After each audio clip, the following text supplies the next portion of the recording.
ਵਾਹਿਗੁਰੂ ਜੀ ਕਾ ਖਾਲਸਾ, ਵਾਹਿਗੁਰੂ ਜੀ ਕੀ ਫਤਿਹ। ਜੁਗੋ ਜੁਗ ਅਟਲ ਦਸਾਂ ਪਾਤਸ਼ਾਹੀਆਂ ਦੀ ਆਤਮਿਕ ਜਾਗ ਦੀ ਜੋਤ। ਧੰਨ ਧੰਨ ਸ੍ਰੀ ਗੁਰੂ ਗ੍ਰੰਥ ਸਾਹਿਬ ਜੀ ਮਹਾਰਾਜ ਜੀ ਦੀ ਪਵਿੱਤਰ ਪਾਵਨ ਹਜ਼ੂਰੀ 'ਚ ਜੁੜ ਬੈਠੇ ਗੁਰੂ ਕਾ ਖਾਸ ਰੂਪ ਗੁਰੂ ਖਾਲਸਾ ਸਾਧ ਸੰਗਤ ਜੀਓ। ਅੰਮ੍ਰਿਤ ਵੇਲੇ ਤੋਂ ਗੁਰੂ ਚਰਨਾਂ ਵਿੱਚ ਹਾਜ਼ਰੀਆਂ ਭਰ ਕੇ ਆਪਣੇ ਜੀਵਨ ਦਾ ਭਲਾ ਕਰ ਰਹੇ ਕੀਰਤਨ ਨਿਰਮੋਲਕ ਹੀਰਾ। ਕਲੀ ਕਾਲ ਦੇ ਇਸ ਘੋਰ ਸਮੇਂ ਵਿੱਚ ਵਾਹਿਗੁਰੂ ਪਰਮੇਸ਼ਰ ਦਾ ਕੀਰਤਨ ਪ੍ਰਧਾਨ ਹੈ। ਐਸੀ ਰੱਬੀ ਬਾਣੀ ਦਾ ਕੀਰਤਨ ਹਰੀ ਜਸ ਆਪ ਜੀ ਨੇ ਬਹੁਤ ਹੀ ਅਦਬ ਸਤਿਕਾਰ ਸਹਿਤ ਸਰਵਣ ਕੀਤਾ ਹੈ। ਗੁਰਬਾਣੀ ਦੀ ਜੋ ਕਥਾ ਹੈ ਇਹ ਵੀ ਕੀਰਤਨ ਹੈ ਪਰਮੇਸ਼ਰ ਦਾ। ਅਕਾਲ ਪੁਰਖ ਦੀ ਇਹ ਵੀ ਕੀਰਤੀ ਹੈ। ਇਸ ਕਰਕੇ ਭੇਦ ਨਹੀਂ ਹੈ, ਫਰਕ ਨਹੀਂ ਹੈ। ਸਤਿਗੁਰੂ ਜੀ ਨੇ ਅੰਮ੍ਰਿਤ ਵੇਲੇ ਪਵਿੱਤਰ ਪਾਵਨ ਸ੍ਰੀ ਮੁਖ ਵਾਕ ਦੀ ਦਾਤ ਬਖਸ਼ਿਸ਼ ਕੀਤੀ ਹੈ। ਸ੍ਰੀ ਗੁਰੂ ਗ੍ਰੰਥ ਸਾਹਿਬ ਜੀ ਦੀ ਪਾਵਨ ਬਾਣੀ ਵਿੱਚ 22 ਵਾਰਾਂ ਦਰਜ ਹਨ। ਮਾਝ ਦੀ ਵਾਰ ਹੈ, ਸ੍ਰੀ ਰਾਗ ਦੀ ਵਾਰ ਹੈ, ਗੌੜੀ ਦੀਆਂ ਵਾਰਾਂ ਹਨ, ਆਸਾ ਦੀ ਵਾਰ ਹੈ, ਗੋਜਰੀ ਦੀਆਂ ਵਾਰਾਂ ਹਨ, ਬਿਹਾਗੜੇ ਦੀ, ਬੜਹੰਸ ਦੀ, ਸੋਰਠ ਦੀ। ਇਸੇ ਤਰ੍ਹਾਂ ਇਹ ਵਾਰ ਹੈ ਸੂਹੀ ਦੀ। ਇਹਦਾ ਸਿਰਲੇਖ ਤੀਸਰੇ ਪਾਤਸ਼ਾਹ ਦੇ ਨਾਂ ਹੇਠਾਂ ਹੈ, ਯਾਨੀ ਕਿ ਇਹ ਵਾਰ ਤੀਸਰੇ ਪਾਤਸ਼ਾਹ ਧੰਨ ਗੁਰੂ ਅਮਰਦਾਸ ਸਾਹਿਬ ਨੇ ਉਚਾਰਨ ਕੀਤੀ। ਸੂਹੀ ਰਾਗ ਸੁਹਾਗਣਾ ਦਾ ਰਾਗ ਕਿਹਾ। ਇਸ ਕਰਕੇ ਇਸ ਪਾਵਨ ਰਾਗ ਵਿੱਚ ਗੁਰਦੇਵ ਨੇ ਲਾਵਾਂ ਉਚਾਰਨ ਕੀਤੀਆਂ ਕਿ ਜੀਵ ਰੂਪੀ ਇਸਤਰੀ ਦਾ ਉਸ ਵਾਹਿਗੁਰੂ ਪਤੀ ਪਰਮੇਸ਼ਵਰ ਨਾਲ ਮੇਲ। ਉਹ ਬਹੁਤ ਸਾਰੇ ਸ਼ਬਦ ਰਾਗ ਸੂਹੀ ਵਿੱਚ ਆਉਂਦੇ ਆ।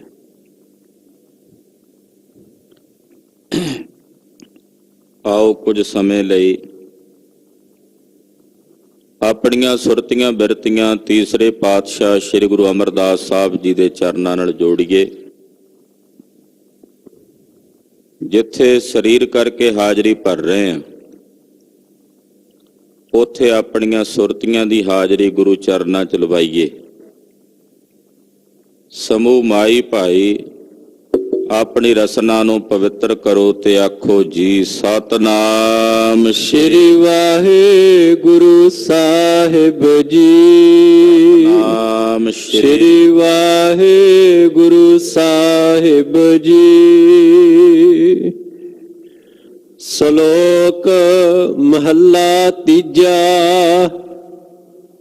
ਸੁਹਬ ਤਾਂ ਸੁਹਾਗਣੀ ਜਾ ਮਨ ਲਹਿ ਸਚ ਨਾਉ। ਸ਼ਲੋਕ ਤੀਸਰੇ ਪਾਤਸ਼ਾਹ ਧੰਨ ਸ੍ਰੀ ਗੁਰੂ ਅਮਰਦਾਸ ਸਾਹਿਬ ਜੀ ਉਚਾਰਨ ਕਰਦੇ ਹਨ। ਹੇ ਸੂਹੇ ਵੇਸ ਵਾਲੀਏ ਜੀਵ ਰੂਪੀ ਇਸਤਰੀਏ। ਕਿਹੜਾ ਸੂਹਾ ਵੇਸ? ਸਕਾਮ ਕਰਮਾਂ ਦਾ। ਜਿਹੜੇ ਕਰਮ ਕਾਮਨਾ ਰੱਖ ਕੇ ਕੀਤੇ ਜਾਂਦੇ ਨੇ ਉਹਨਾਂ ਨੂੰ ਸਕਾਮ ਕਰਮ ਕਹਿੰਦੇ ਨੇ। 4 ਪ੍ਰਕਾਰ ਦੇ ਕਰਮਾਂ ਦਾ ਵਿਧਾਨ ਸ਼ਾਸਤਰਾਂ ਵਿੱਚ ਗ੍ਰੰਥਾਂ ਵਿੱਚ ਆਉਂਦਾ ਹੈ। ਇੱਕ ਨਿਤ ਕਰਮ ਹਨ, ਦੂਸਰੇ ਪ੍ਰਾਸ਼ਚਿਤ ਕਰਮ ਹਨ, ਤੀਸਰੇ ਨਿਮਿਤ ਕਰਮ ਹਨ ਤੇ ਚੌਥੇ ਕਾਮਕ ਕਰਮ ਹਨ।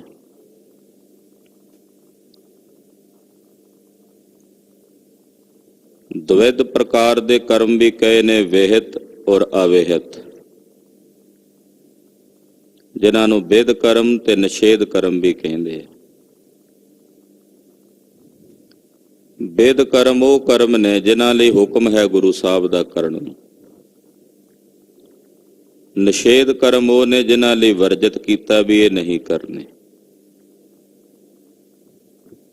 ਫਿਰ ਅੱਗੇ ਜਿਹੜਾ ਨਿਤ ਕਰਮ ਹੈ, ਜਿਹੜਾ ਰੋਜ਼ ਰੂਟੀਨ ਦਾ ਕਰਮ ਹੈ, ਨਿਤਨੇਮ, ਬਾਣੀ ਪੜ੍ਹਨੀ, ਗੁਰੂ ਘਰ ਜਾਣਾ, ਨਿਤ ਕਰਮ। ਪ੍ਰਾਸ਼ਚਿਤ ਕਰਮ ਕਿਸੇ ਪਾਪ ਦੀ ਨਿਰਵਿਰਤੀ ਲਈ ਕੀਤਾ ਜਾਏ ਉਹਨੂੰ ਪ੍ਰਾਸ਼ਚਿਤ ਕਰਮ ਕਹਿੰਦੇ। ਕੋਈ ਪਾਪ ਹੋ ਜਾਏ ਉਹਦੇ ਪਛਤਾਤਾਪ ਵਜੋਂ ਕਰਮ ਕਰਨਾ। ਇਸੇ ਤਰ੍ਹਾਂ ਨਮਿਤ ਕਰਮ ਜੇ ਕਿਸੇ ਪ੍ਰਯੋਜਨ ਕਰਕੇ, ਕਿਸੇ ਨਿਮਿਤ, ਜੈਸੇ ਗੁਰਪੁਰਬ ਹੈ, ਗੁਰਪੁਰਬ ਵਾਸਤੇ ਸ੍ਰੀ ਅਖੰਡ ਪਾਠ ਸਾਹਿਬ ਕਰਾਉਣਾ ਨਿਮਿਤ ਕਰਮ। ਕਾਮਕ ਕਰਮ ਕਿਸੇ ਕਾਮਨਾ ਨੂੰ ਮੁੱਖ ਰੱਖਦਿਆਂ ਹੋਇਆਂ, ਮਹਾਰਾਜ ਮੇਰੀ ਇਹ ਕਾਮਨਾ ਪੂਰੀ ਹੋ ਜਾਏ ਮੈਂ ਤਾਂ ਇਹ ਕਰਮ ਕਰਦਾ, ਉਹਨੂੰ ਕਹਿੰਦੇ ਆ ਸਕਾਮ ਕਰਮ। ਕਾਮਨਾ ਦੇ ਸਹਿਤ ਹੋ ਕੇ ਕਰਮ ਕਰਨਾ। ਅਸੀਂ ਜਿਹੜੇ ਕਰਮ ਕਾਮਨਾ ਸਹਿਤ ਹੋ ਕੇ ਕਰਦੇ ਹਾਂ, ਮਹਾਰਾਜ ਜੀ ਉਹਨੂੰ ਇੱਥੇ ਸੂਹਾ ਵੇਸ ਦੱਸ ਰਹੇ ਨੇ ਤੇ ਕਹਿੰਦੇ ਹੇ ਸੂਹੇ ਵੇਸ ਵਾਲੀਏ, ਕਾਮਨਾ ਸਹਿਤ ਕਰਮ ਕਰਨ ਵਾਲੀਏ, ਜੀਵ ਰੂਪੀ ਇਸਤਰੀਏ ਸੁਣ, ਤੂੰ ਤਾਂ ਸੁਹਾਗਣ ਹੋ ਸਕਦੀ ਹੈ, ਤੂੰ ਤਾਂ ਸੁਹਾਗ ਵਾਲੀ ਹੋ ਸਕਦੀ ਹੈ, ਜਾਂ ਇਸ ਤਰ੍ਹਾਂ ਕਹਿ ਲਈਏ ਤੈਨੂੰ ਪਤੀ ਪਰਮੇਸ਼ਵਰ ਦੀ ਪ੍ਰਾਪਤੀ ਤਾਂ ਹੋ ਸਕਦੀ ਹੈ ਜੇ ਤੂੰ ਆਪਣੇ ਹਿਰਦੇ 'ਚ ਸੱਚੇ ਨਾਮ ਦਾ ਮਨਨ ਕਰੇ। ਨਾਮ ਨੂੰ ਆਪਣੇ ਹਿਰਦੇ 'ਚ ਮੰਨੇ ਕਿ ਸੱਚ ਹੈ। ਹਰੀ ਨਾਮ ਨੂੰ ਮੰਨ ਲਹਿ ਸੱਚ ਨਾਮ। ਜੇ ਤੂੰ ਮੰਨ ਲਵੇਂ ਕਿ ਵਾਹਿਗੁਰੂ ਪਰਮੇਸ਼ਰ ਦਾ ਨਾਮ ਹੀ ਸੱਚ ਹੈ, ਬਾਕੀ ਸਭ ਝੂਠ, ਨਾਸ਼ਵਾਨ, ਬਿਨਸਣ ਵਾਲਾ, ਹਿਰਦੇ 'ਚ ਮਨਨ ਕਰਨਾ। ਇੱਕ ਤਾਂ ਹੁੰਦਾ ਬਾਹਰੀ ਤੌਰ ਤੇ ਅਸੀਂ ਕਹਿ ਦਿੱਤਾ ਜੀ ਹਾਂ ਠੀਕ ਹੈ, ਇੱਕ ਹਿਰਦੇ 'ਚ ਮੰਨਣਾ, ਹਾਂ ਐਸੇ ਹੀ ਹੈ, ਨਾਮ ਨੂੰ ਮੰਨਣਾ ਹੈ। ਆਖੋ ਸਤਿਨਾਮ ਸ੍ਰੀ ਵਾਹਿਗੁਰੂ। ਹਰੀ ਨਾਮ ਨੂੰ ਮੰਨਣਾ ਹੈ ਹਿਰਦੇ ਵਿੱਚ, ਬਾਰੰਬਾਰ ਇਹਦਾ ਮਨਨ ਕਰਨਾ। ਮੰਨਣਾ ਕੀ ਹੈ? ਇਹੀ ਮੁਕਤੀ ਦਾਤਾ ਹੈ। ਮੰਨਣਾ ਕੀ ਹੈ? ਨਾਮ ਹੀ ਪਰਮੇਸ਼ਵਰ ਹੈ। ਨਾਮ ਔਰ ਨਾਮੀ ਵਿੱਚ ਕੋਈ ਭੇਦ ਨਹੀਂ ਹੈ, ਕੋਈ ਫਰਕ ਨਹੀਂ ਹੈ। ਨਾਮ ਤੇ ਨਾਮੀ ਦੋਵੇਂ ਇੱਕ ਰੂਪ ਹੀ ਹਨ। ਇਹ ਮੰਨਣਾ ਆਪਣੇ ਹਿਰਦੇ 'ਚ, ਮਨਨ ਕਰਨਾ। ਜੇ ਤੂੰ ਮੰਨ ਲਏਂਗੀ ਕਿ ਤੇਰੇ ਹਿਰਦੇ ਵਿੱਚ ਵਾਹਿਗੁਰੂ ਪਰਮੇਸ਼ਰ ਦਾ ਨਾਮ ਹੈ ਕਿ ਸੱਚ ਹੈ, ਤਾਂ ਤੂੰ ਸੁਹਾਗਣ ਹੋ ਜਾਏਂਗੀ, ਤੈਨੂੰ ਪਤੀ ਪਰਮੇਸ਼ਵਰ ਦੇ ਸਰੂਪ ਦੀ ਪ੍ਰਾਪਤੀ ਹੋ ਜਾਏਗੀ। ਹਾਂਜੀ। ਸਤਿਗੁਰ ਆਪਣਾ ਮਨਾਏ ਲੈ, ਰੂਪ ਚੜੀ ਤਾ ਅਗਲਾ, ਦੂਜਾ ਨਾਹੀ ਥਾਓ। ਤੂੰ ਆਪਣੇ ਸਤਿਗੁਰਾਂ ਨੂੰ ਮਨਾ, ਗੁਰੂ ਨੂੰ ਮਨਾ। ਕਿਤੇ ਐਸਾ ਨਾ ਹੋਵੇ ਦੁਨੀਆ ਨੂੰ ਮਨਾਉਂਦਿਆਂ ਤੂੰ ਆਪਣਾ ਗੁਰੂ ਰਸਾ ਬੈਠੇ। ਗੁਰੂ ਨੂੰ ਮਨਾ, ਸਤਿਗੁਰਾਂ ਨੂੰ ਮਨਾ। ਸਤਿਗੁਰੂ ਜੀ ਮੰਨ ਗਏ ਤਾਂ ਸਾਰੀਆਂ ਭਾਵਨਾਵਾਂ ਪੂਰਨ ਹੋ ਜਾਣਗੀਆਂ। ਸਤਿਗੁਰੂ ਹੋਏ ਦਿਆਲ ਤਾਂ ਸ਼ਰਧਾ ਪੂਰੀ ਹੈ। ਸਤਿਗੁਰੂ ਹੋਏ ਦਿਆਲ ਨਾ ਕਬਹੂ ਝੂਰੀ ਹੈ। ਸਤਿਗੁਰਾਂ ਦੀ ਦਇਆ ਚਾਹੀਦੀ ਹੈ, ਗੁਰੂ ਦੀ ਕਿਰਪਾ ਚਾਹੀਦੀ। ਗੁਰੂ ਨੂੰ ਮਨਾ, ਗੁਰੂ ਨੂੰ ਮੰਨ। ਇਹ ਮਨ ਮੇਰੇ ਗੁਰੂ ਵਰਗਾ ਕੋਈ ਨਹੀਂ ਹੈ, ਇਹ ਮਨਨ ਕਰ। ਗੁਰ ਜੈਸਾ ਨਾਹੀ ਕੋ ਦੇਵ, ਮੇਰੇ ਗੁਰੂ ਵਰਗਾ ਹੋਰ ਕੋਈ ਨਹੀਂ। ਇਹ ਮਨ। ਸਤਿਗੁਰਾਂ ਨੂੰ ਮਨਾਉਣਾ। ਹੁਣ ਕੋਈ ਆਖੇ ਸਤਿਗੁਰੂ ਰੁੱਸੇ ਹੋਏ ਨੇ? ਨਹੀਂ, ਮਨਾਉਣਾ, ਧਿਆਉਣਾ, ਆਰਾਧਨਾ। ਸਤਿਗੁਰੂ ਰੁੱਸੇ ਨਹੀਂ ਹੋਏ, ਅਸੀਂ ਆਪਣਾ ਮੂੰਹ ਸਤਿਗੁਰਾਂ ਤੋਂ ਫੇਰਿਆ ਹੋਇਆ। ਗੁਰਦੇਵ ਦੇ ਸਨਮੁਖ ਹੋਣਾ, ਸਤਿਗੁਰਾਂ ਦੇ ਸਨਮੁਖ ਹੋਣਾ ਹੀ ਸਤਿਗੁਰਾਂ ਨੂੰ ਮਨਾਉਣਾ। ਸਤਿਗੁਰੂ ਜੀ ਤਾਂ ਰਿੱਝਦੇ ਨੇ, ਪ੍ਰਸੰਨ ਹੁੰਦੇ।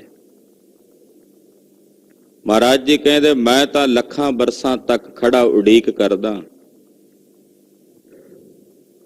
ਕਿ ਜੇ ਕੋਈ ਸਿੱਖ ਬੇਮੁਖ ਹੋਇਆ ਇੱਕ ਦਿਨ ਵਾਪਸ ਆਏਗਾ, ਮੁੜ ਕੇ ਆਵੇਗਾ। ਮਹਾਰਾਜ ਕਹਿੰਦੇ ਮੈਂ ਇਸੇ ਕਰਕੇ ਮਹਾਂ ਸਿੰਘ ਇਹ ਬਦਾਵਾ ਸਾਂਭ ਕੇ ਰੱਖਿਆ ਸੀ। ਮੈਨੂੰ ਉਮੀਦ ਸੀ ਮੇਰੇ ਸਿੰਘ ਮੇਰੇ ਪੁੱਤਰ ਮੁੜ ਕੇ ਵਾਪਸ ਆਉਣਗੇ। ਮਹਾਂ ਸਿੰਘ ਮੈਂ ਇਸੇ ਕਰਕੇ ਰੱਖਿਆ ਸੀ ਇਹ ਬਦਾਵਾ ਵੀ ਬਸ ਆ ਜਾਣ, ਮੈਂ ਇਹ ਬਦਾਵਾ ਪਾੜ ਦਿਆਂਗਾ। ਤੁਸੀਂ ਗਏ ਸੋ ਨਾ ਬਦਾਵਾ ਲਿਖ ਕੇ ਦੇ ਕੇ, ਮੈਂ ਤਾਂ ਨਹੀਂ ਸੀ ਆਖਿਆ ਜਾਓ ਨਿਕਲ ਜਾਓ ਇੱਥੋਂ। ਤੁਸੀਂ ਆਪ ਖੁਦ ਬਦਾਵਾ ਦਿੱਤਾ ਸੀ ਮਹਾਰਾਜ ਅਸੀਂ ਚੱਲੇ ਹਾਂ, ਪਰ ਮੈਨੂੰ ਉਮੀਦ ਸੀ ਮੇਰੇ ਪੁੱਤ ਨੇ ਮੇਰੇ ਸਿੱਖ ਨੇ ਆਉਣਗੇ। ਇਸੇ ਕਰਕੇ ਮੈਂ ਬਦਾਵਾ ਸਾਂਭ ਕੇ ਰੱਖਿਆ। ਅੱਜ ਆ ਗਏ ਹੋ, ਆ ਲੋ, ਮੈਂ ਬਦਾਵਾ ਪਾੜਦਾ ਹਾਂ।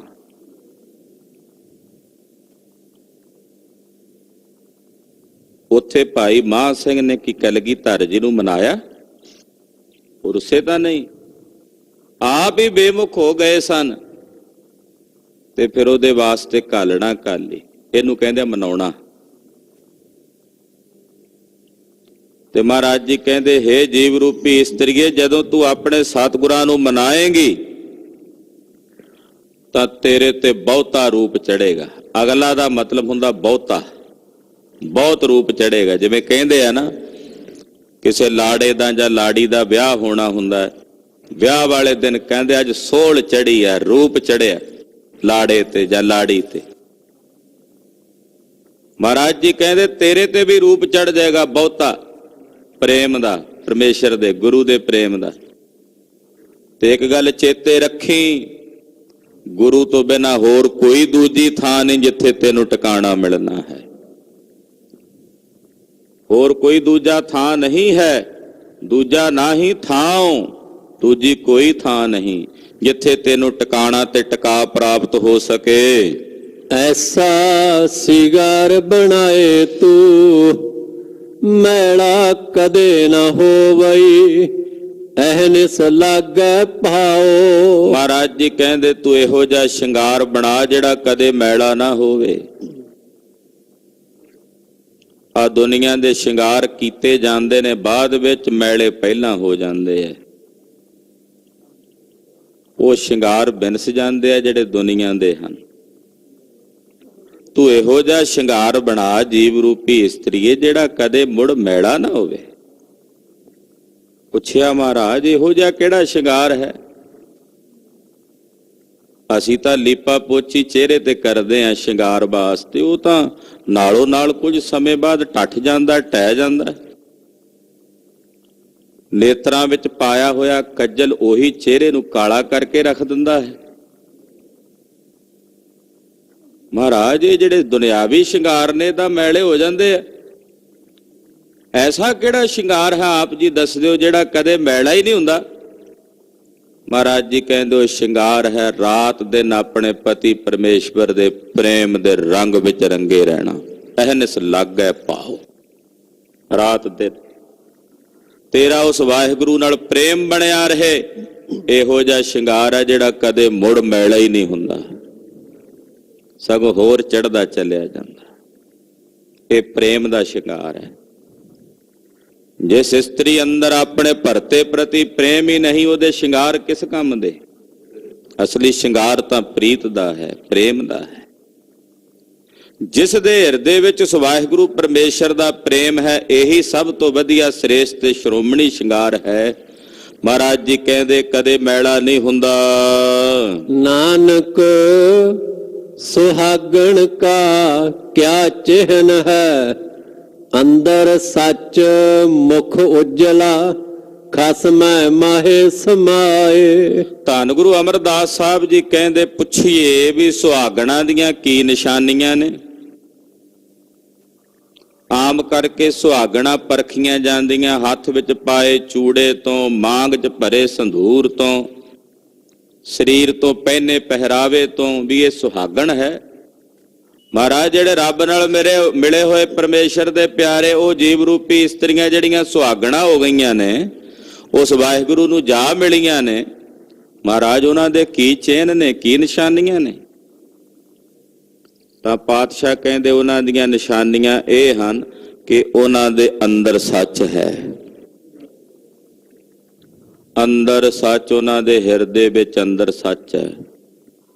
ਮੁਖ ਉਜਲਾ, ਉਹਨਾਂ ਦਾ ਚਿਹਰਾ ਉਜਵਲ ਰਹਿੰਦਾ, ਖੇੜੇ 'ਚ ਖਿੜਿਆ ਰਹਿੰਦਾ। ਮੁਖ ਉਜਲਾ, ਉਹਨਾਂ ਦੇ ਚਿਹਰੇ ਤੇ ਖਿੜਾਓ ਹੈ, ਉਹਨਾਂ ਦੇ ਚਿਹਰੇ ਤੇ ਉਜਵਲਪਨ ਹੈ, ਪ੍ਰਕਾਸ਼ ਹੈ। ਖਸਮੈ ਮਾਹੇ ਸਮਾਏ, ਉਸ ਖਸਮ ਵਿੱਚ ਨਿਰੰਕਾਰ ਵਾਹਿਗੁਰੂ ਪਰਮੇਸ਼ਰ ਵਿੱਚ ਸਮਾ ਜਾਂਦੇ ਹਨ, ਅਭੇਦ ਹੋ ਜਾਂਦੇ ਹਨ, ਵਾਹਿਗੁਰੂ ਵਿੱਚ ਇੱਕ-ਮਿਕ ਹੋ ਜਾਂਦੇ ਹਨ। ਮਹੱਲਾ ਤੀਜਾ। ਲੋਕਾ ਵੇ ਹਉ ਸੁਹਵੀ, ਸੁਹਾਵੇਸ ਕਰੀ। ਹੇ ਲੋਕੋ, ਹੇ ਦੁਨੀਆ ਦੇ ਲੋਕੋ, ਸੁਣੋ। ਆ ਜਿਹੜੀ ਲੁਕਾਈ ਹੈ, ਹਉਮੈ ਦੇ ਹੰਕਾਰ ਦੇ ਵੇਸ ਵਿੱਚ ਰੰਗੀ ਹੋਈ ਹੈ। ਹਉ ਹੰਕਾਰ ਦੇ ਵਿੱਚ, ਹੰਕਾਰ ਦਾ ਸੂਹਾ ਵੇਸ ਇਸ ਸੰਸਾਰ ਦੇ ਲੋਕਾਂ ਨੇ ਧਾਰਨ ਕੀਤਾ ਹੋਇਆ। ਸਕਾਮ ਕਰਮਾਂ ਦਾ ਸੂਹਾ ਵੇਸ ਇਹਨਾਂ ਜੀਵਾਂ ਨੇ ਧਾਰਨ ਕੀਤਾ ਹੋਇਆ। ਜੇ ਕੋਈ ਚੰਗਾ ਕੰਮ ਕਰਦਾ, ਨਾਲ ਹੰਕਾਰ, ਹਉਮੈ, ਮੈਂ ਕੀਤਾ।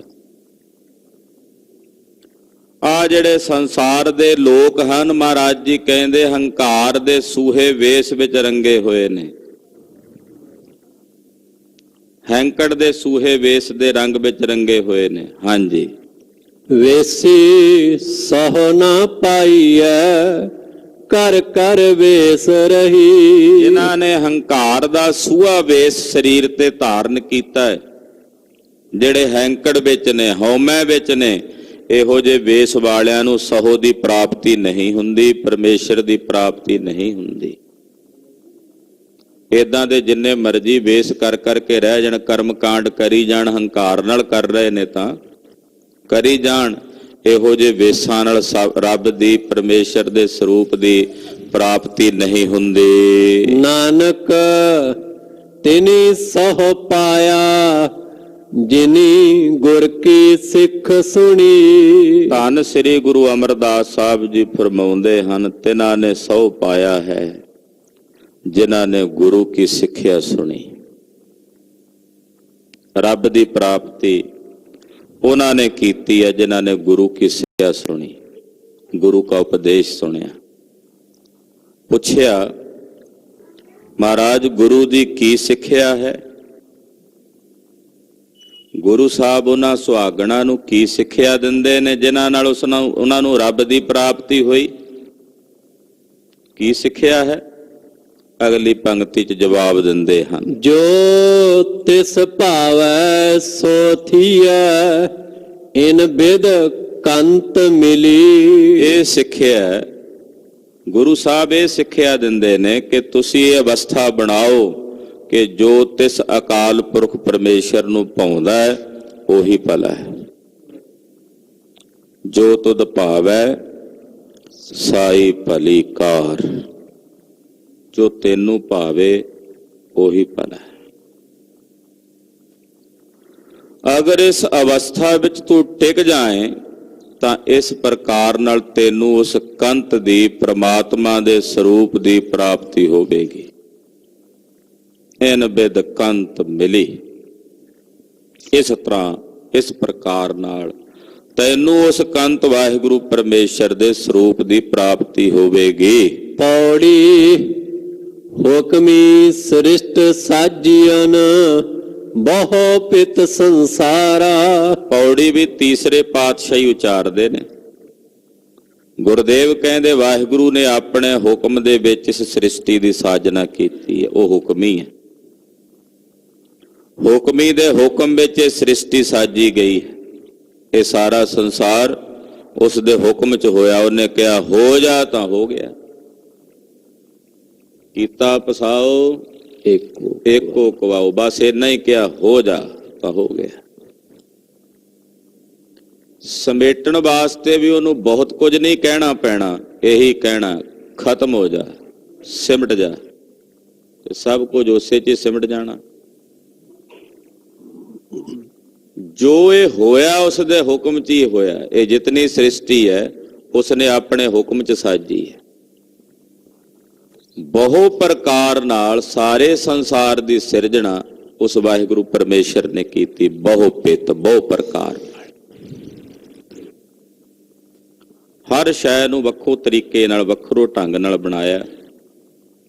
ਜਿਸ ਪ੍ਰਕਿਰਿਆ ਨਾਲ ਮਨੁੱਖ ਦੀ ਉਤਪਤੀ ਹੁੰਦੀ ਹੈ, ਦਰਖਤਾਂ ਦੀ, ਪੌਦਿਆਂ ਦੀ, ਫੁੱਲਾਂ ਦੀ ਉਤਪਤੀ ਉਸ ਤਰ੍ਹਾਂ ਨਹੀਂ ਹੁੰਦੀ। ਉਹਨਾਂ ਦਾ ਪ੍ਰਕਾਰ ਹੋ ਰਿਹਾ। ਦਰਖਤਾਂ ਪੱਤਿਆਂ ਦੀ ਉਤਪਤੀ ਜਿਸ ਪ੍ਰਕਾਰ ਨਾਲ ਹੁੰਦੀ ਹੈ, ਪੰਛੀਆਂ ਦੀ ਉਤਪਤੀ ਉਸ ਪ੍ਰਕਾਰ ਨਾਲ ਨਹੀਂ ਹੈ।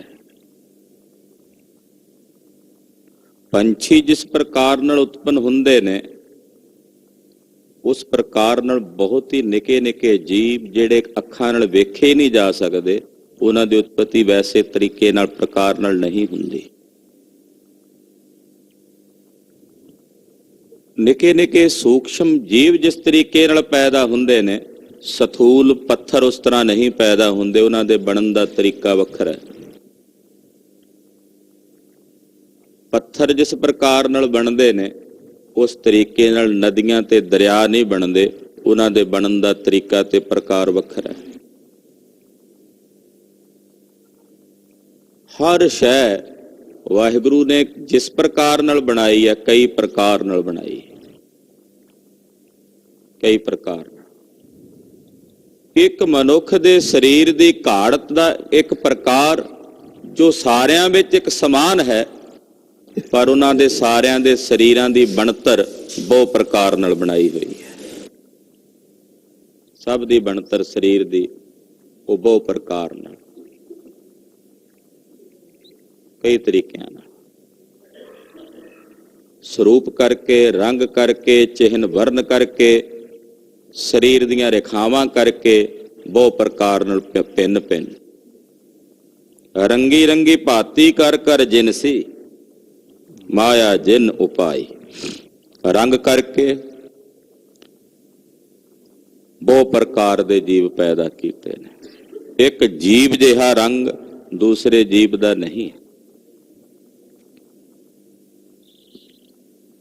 ਇੱਕ ਸਰੀਰ ਵਰਗਾ ਦੂਸਰੇ ਸਰੀਰ ਦਾ ਸਵਰੂਪ ਨਹੀਂ ਹੈ। ਇਸ ਕਰਕੇ ਵਾਹਿਗੁਰੂ ਬੜਾ ਵੱਡਾ ਵਿਧਾਤਾ ਹੈ, ਜੋ ਬਹੁ ਪ੍ਰਕਾਰ ਨਾਲ ਇਹ ਸਾਰੇ ਸੰਸਾਰ ਨੂੰ ਸਾਜਦਾ, ਬਣਾਉਂਦਾ ਹੈ।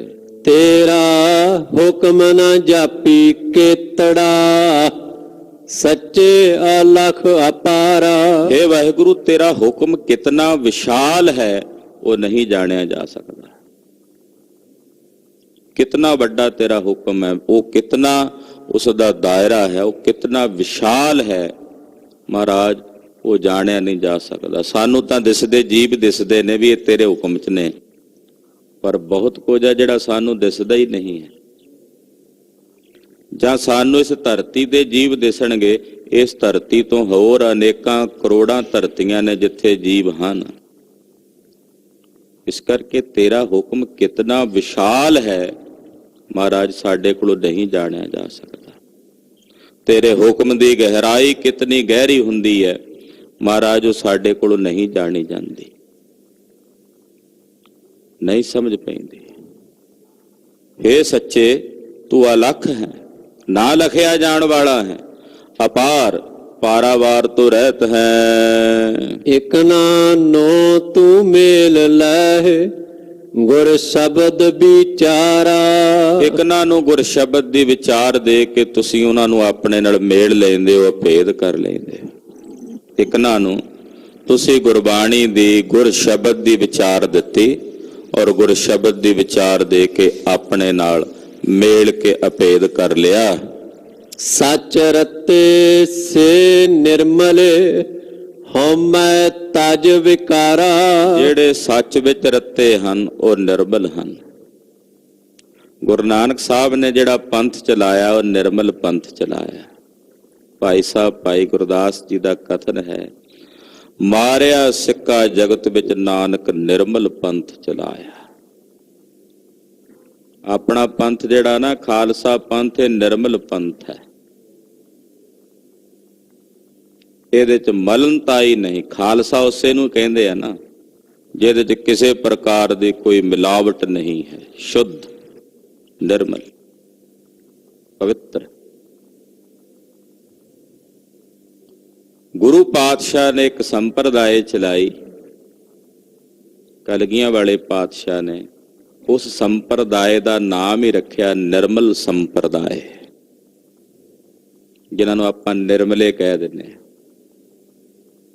ਪੌਂਟਾ ਸਾਹਿਬ ਤੋਂ ਪੰਜ ਸਿੰਘ ਉਸ ਨਿਰਮਲ ਭੇਖ ਵਿੱਚ ਗੁਰਦੇਵ ਨੇ ਕਾਸ਼ੀ ਭੇਜੇ, ਜਾ ਕੇ ਵਿਦਿਆ ਪੜ੍ਹੋ ਔਰ ਅੱਗੇ ਵਿਦਿਆ ਪੜ੍ਹਾਓ। ਉਹ ਨਿਰਮਲ ਸੰਪਰਦਾ ਗੁਰੂ ਪੰਥ ਦੀ ਹੁਣ ਵੀ ਗੁਰਮਤਿ ਦਾ ਪ੍ਰਚਾਰ ਪ੍ਰਸਾਰ ਕਰ ਰਹੀ। ਬਹੁਤਿਆਂ ਨੂੰ ਉਹ ਪੁਰਾਤਨ ਸੰਪਰਦਾਵਾਂ ਦਾ ਬੋਧ ਨਾ ਹੋਣ ਕਾਰਨ ਮਨ ਵਿੱਚ ਸ਼ੰਕਾਗ੍ਰਸਤ ਬਿਰਤੀ ਬਣ ਜਾਂਦੀ ਹੈ ਵੀ ਇਹ ਕੌਣ ਹਨ। ਅਸਲ ਵਿੱਚ ਉਹ ਬੋਧ ਨਾ ਹੋਣ ਕਰਕੇ ਇਦਾਂ ਦਾ ਸਵਾਲ ਉੱਠਦਾ। ਤੇ ਕਈ ਜਿਨ੍ਹਾਂ ਨੂੰ ਪਤਾ ਹੈ ਜਾਣ ਬੁੱਝ ਕੇ ਸ਼ਾਤਰ ਦਿਮਾਗੀ ਨਾਲ ਗੁਰੂ ਘਰ ਦੀਆਂ ਉਹਨਾਂ ਸੰਪਰਦਾਵਾਂ ਦੇ ਮਹਾਂਪੁਰਸ਼ਾਂ ਨੂੰ ਕੁਝ ਹੋਰ ਸਾਬਤ ਕਰਨ ਲੱਗ ਪੈਂਦੇ। ਜੀ ਇਹ ਤਾਂ ਹਿੰਦੂ ਕਰਨ ਬਿਰਤੀ ਦੇ ਲੋਕ ਨੇ। ਉਹਨਾਂ ਦਾ ਪਹਿਰਾਵਾ, ਉਹਨਾਂ ਦੀ ਪੋਸ਼ਾਕ ਗੁਰੂਦੇਵ ਨੇ ਖੁਦ ਉਹਨਾਂ ਨੂੰ ਬਖਸ਼ਿਸ਼ ਕੀਤੀ। ਖੈਰ, ਇੱਥੇ ਪਾਤਸ਼ਾਹ ਕਹਿੰਦੇ ਸੱਚ ਰਤੇ ਸੇ ਨਿਰਮਲੇ, ਜਿਹੜੇ ਸੱਚ ਦੇ ਰੰਗ ਵਿੱਚ ਰੰਗੇ ਗਏ ਉਹ ਨਿਰਮਲ ਹਨ, ਪਵਿੱਤਰ ਹਨ। ਹਉਮੈ ਤਜ ਵਿਕਾਰਾ, ਉਹਨਾਂ ਆਪਣੇ ਹਿਰਦੇ ਚੋਂ ਹਉਮੈ ਦੇ ਵਿਕਾਰ ਨੂੰ ਤਜ ਦਿੱਤਾ। ਹੰਕਾਰ ਦਾ ਤਿਆਗ ਉਹਨਾਂ ਨੇ ਆਪਣੇ ਹਿਰਦੇ ਚੋਂ ਕਰ ਦਿੱਤਾ ਹੈ। ਜਿਸ ਤੂੰ ਮਿਲਹਿ ਸੋ ਤੁਧ ਮਿਲੈ ਸੋਈ ਸਚਿਆਰਾ। ਇਹ ਵਾਹਿਗੁਰੂ ਜੀ, ਜਿਨ੍ਹਾਂ ਨੂੰ ਤੁਸੀਂ ਆਪਣੇ ਨਾਲ ਮੇਲਦੇ ਹੋ ਉਹੀ ਤੁਹਾਨੂੰ ਮਿਲਦੇ ਹਨ। ਜਿਨ੍ਹਾਂ ਨੂੰ ਤੁਸੀਂ ਮੇਲ ਲੈਂਦੇ ਹੋ ਮਿਲ ਲੈਂਦੇ ਨੇ, ਆਪ ਜੀ ਵਿੱਚ ਅਭੇਦ ਹੋ ਜਾਂਦੇ ਹਨ। ਔਰ ਪਾਤਸ਼ਾਹ ਉਹ ਸਚਿਆਰ ਹਨ, ਉਹੀ ਸਚਿਆਰ ਹਨ ਜਿਨ੍ਹਾਂ ਨੂੰ ਤੁਸੀਂ ਆਪਣੇ ਨਾਲ ਮੇਲ ਕੇ ਅਭੇਦ ਕਰ ਲਿਆ।